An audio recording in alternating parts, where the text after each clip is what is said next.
Raging Gale by James Ryan. Read by the author. Part the 161st. The Mark of Prudence.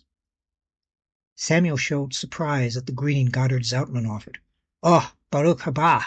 I hadn't expected anyone else. If I had known you were coming, I would have been at the docks to offer you a proper greet." Goddard held up his hand. "Oh, no, not me. I go to the Udibri a lot in business, and sometimes just to watch the cavalieros strut, and I'd pick up a few words here and there. I didn't mean to leak the verkeerd vague on you, sorry." "Oh, well, Kachachayim, please do come in." Goddard strode through, while Charity took tentative steps.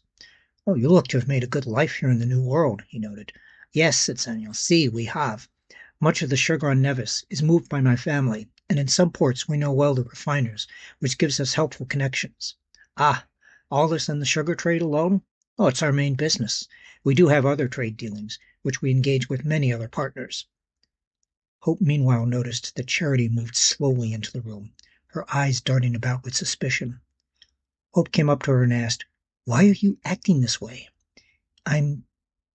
"These people whose house we are in," Charity noted in low tones. "Yes? Well, they're Juif." "I see," Hope nodded slowly. Doesn't that bother you?" "Says the woman who walked the streets for money after she was discovered making love to her neighbor's daughter." Charity seemed more startled at that declaration. "If being at sea with you has taught me anything," Hope continued, "is that if your heart speaks to you on your person's behalf, and if that person is able to provide something of their own accord, regardless of where they started, then go with your heart. And if Senor de Cadiz is who we need, then so be it." Charity sighed. "If I were you, I would still keep an eye at all times on his hands." Hope thought about his hands, and how they felt against her own. She shook her head and caught at the end of Samuel's statement, "A way that I can show my thanks for what you've done for us." "Actually," Hope said, "there is something." "Oh?" "I'm here with my associates, looking for an introduction on our behalf to the governor.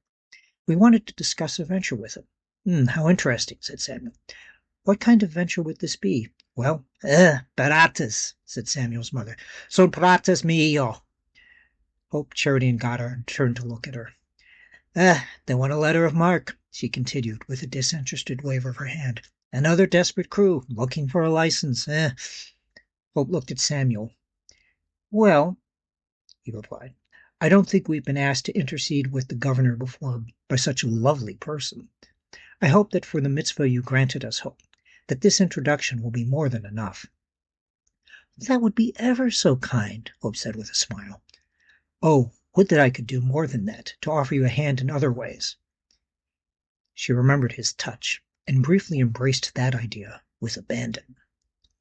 "Thank you for taking this moment with me. If you want to keep up with new chapters as they get posted, please subscribe to the channel and click the bell icon for notifications for when pieces go up.